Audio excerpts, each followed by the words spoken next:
யார் வந்து எதிரணியில் நின்றாலும் திராவிட முன்னேற்ற கழகத்தின் வெற்றி உறுதி செய்யப்பட்டது. விஜய் 2 இடத்துல போட்டிடுறாரு, திருச்சி கிழக்கு, பெரம்பலூர் 2 இடத்துல அவர் போட்டிடுறதை எப்படி பாக்குறீங்க? கலைஞராக இருக்கட்டும், முதலமைச்சர் அண்ணன் தளபதியாக இருக்கட்டும், இதுவரைக்கும் ஒரு தொகுதியிலே போட்டியிட்டு அந்த தொகுதியிலே வெற்றி பெற்றவர்களாகத்தான் இருக்கிறார்.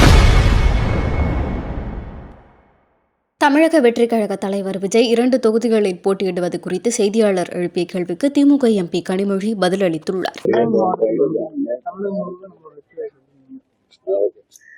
நிச்சயமாக தமிழ்நாட்டில் இருக்கக்கூடிய அத்தனை பகுதிகளிலும் இருக்கக்கூடிய மக்கள் திராவிட முன்னேற்ற கழக ஆட்சி, திராவிட மாடல் 2.0 ஆட்சி, நம்முடைய முதலமைச்சர் அவர்களுடைய தலைமையிலான ஆட்சி மறுபடியும் தமிழ்நாட்டிலே உருவாக வேண்டும் என்ற அந்த எண்ணத்திலே தான் இருக்கிறார்கள். அதனால மிகப்பெரிய வெற்றி உறுதியானது அப்படின்னு நான் நிச்சயமா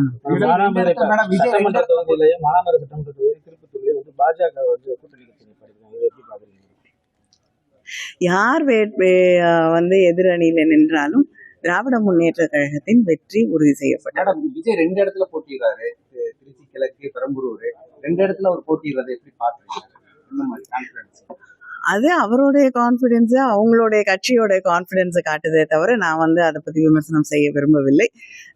எங்களுடைய கான்ஃபிடென்ஸை பற்றி கேட்டிங்கன்னா, நாங்கள் வந்து முதலமைச்சர் உங்களுக்கே தெளிவாக தெரியும், எங்களோட தலைவர் கலைஞராக இருக்கட்டும், முதலமைச்சர் அண்ணன் தளபதியாக இருக்கட்டும், இதுவரைக்கும் ஒரு தொகுதியிலே போட்டியிட்டு அந்த தொகுதியிலே வெற்றி பெற்றவர்களாகத்தான் இருக்கிறார்கள்.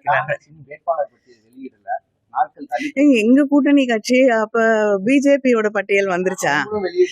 ஏன்னா அவங்களுக்கு வந்து சில உங்களுக்கு நல்லா தெரியும், அம்மையார் சோனியா காந்தி அவர்கள் உடல்நலம் இல்லாமல் இருந்தாங்க.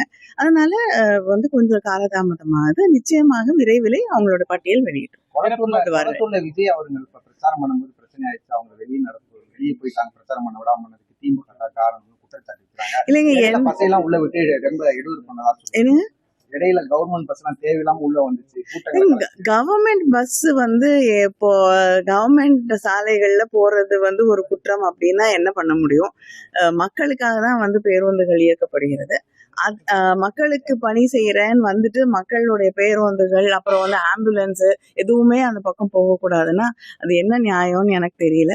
அது மட்டும் இல்லாமல் வந்து வெளியிலே வர்றதில்லை.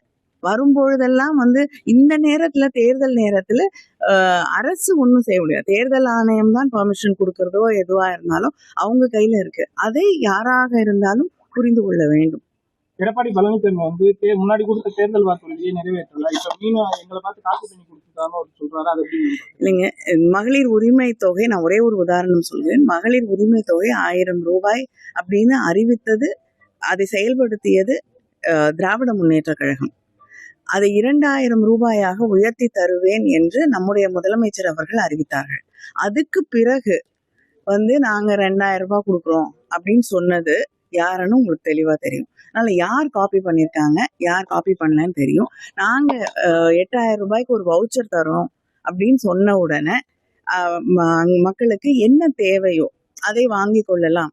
அதனால 8000 ரூபாய்க்கு ஒரு வவுச்சர் தரோம், நீங்க உங்களுக்கு வேணுங்கிற வீட்டுக்கு உபயோகமான பொருட்களை வாங்கி கொள்ளலாம் என்று அறிவித்தவுடன் நாங்க 10,000 ரூபாய் உங்க வங்கி கணக்குல போடுறேன்னு சொன்னவர்கள் காப்பி அடிக்கிறாங்களா நாங்களா அப்படின்னு உங்களுக்கே தெளிவா